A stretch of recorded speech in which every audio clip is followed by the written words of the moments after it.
This segment brought to you by Kansas Wheat. Learn more at rediscoverwheat.org. Hi, I'm Jim Schreier, and with us today we have KSU Extension Entomologist Jeff Whitworth. Dr. Whitworth, glad to have you. Yes, sir. My pleasure. Let's talk about defoliators of soybeans, and there's one in particular that's a real nasty one. Yes, there are. There are a lot of defoliators in soybeans. Apparently, they're very succulent to a lot of different insects, but the number one defoliator probably across the soybean belt is the bean leaf beetle. The bean leaf beetle overwinters as an adult, and it overwinters in alfalfa or weeds or wherever. And it hangs out waiting for those first little soybean plants to start germinating in the spring. As soon as they start germinating, the adults move over and start feeding, i.e. defoliating, on the soybeans as seedlings. Those are the first calls we get in the spring, because the bean leaf beetle adult will feed very characteristically, causing round or oval holes in the leaves. It doesn't take too many to make a lot of defoliation in the spring because those plants are small. Generally, that defoliation won't hurt too much, but it depends on how many you have, how many you're feeding on them, and the growing conditions of the soybean plants. Right, sometimes a soybean can outrun them. Yes, usually it can. Usually the soybean plants are very resilient at overcoming a lot of defoliation, especially early on during the vegetative stages.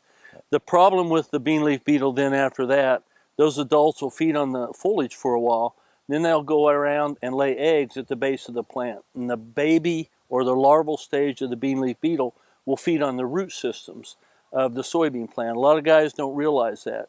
So if you're out and you have some what looks like weak spots or stressed parts in your field, go out and pull those plants up. Lots of times there'll be little white larvae hanging off the roots. The bean leaf beetle larval stage looks very much like a corn rootworm larva. So they're really hard to distinguish other than their host. The bean leaf beetle feeds on soybeans. Corn rootworms only feed on corn roots, but they can stress the plants depending upon how many are.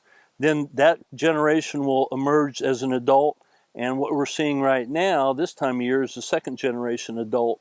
They will feed on the leaves, causing a lot more defoliation, which again, the plants are pretty resilient at overcoming that defoliation, but what can be what can be risky is when they start feeding on the pods, because the bean leaf beetle adult will feed on the pod, not the seed within the pod, but they will feed on the pod themselves. Now they'll feed on the leaves also. They'll feed on any succulent part of the plant.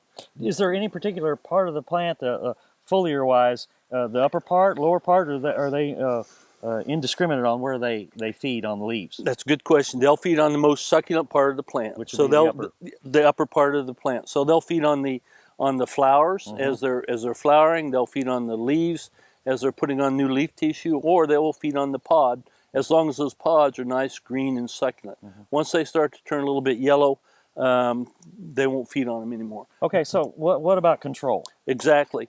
Early season seed treatments will work, but they only last for about 3 weeks. So this time of year, those seed treatments are dissipated. You need to consider treating. So our treatment threshold is about 1 bean leaf beetle per row foot. Go out and sample several different places in the field. And if you have 1 bean leaf beetle adult per row foot, you might consider an insecticide application. And Okay, if you do, go ahead. you want to make sure you use enough carrier to get to where the insects are, because as you can see, there's a lot of canopy out here, and it has to penetrate that canopy to get to the insect. So where are we talking, 20 gallons? We always recommend the more the merrier. Okay. Yes, 15 to 20.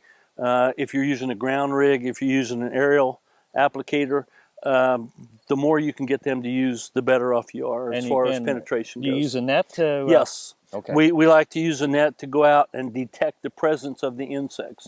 A lot of guys, these are very easy to use. You just go out and swing the net. If you have bean leaf beetle adults, or if you have any of the other insect pests in soybeans, catch them in your net, and then go back and do your counts as far as how many per row foot or how many per 3 row feet.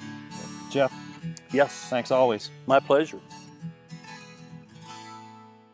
Bill Rischel here in North Platte told me about Kansas Regenerative Medicine. And after talking to Dr. Pope, we did a lot of reading and researching, looking on the internet about it. I guess the thing that impressed me is that he told me, he said, if we don't think it's going to help you, we're not going to do it. I'm a former athlete, played college basketball, had some severe trauma on the right ankle. This brace is what I had to wear all the time. Now I don't wear this during the day. That's a real improvement for me. Encourage anybody that's interested to go down and do a consultation with them.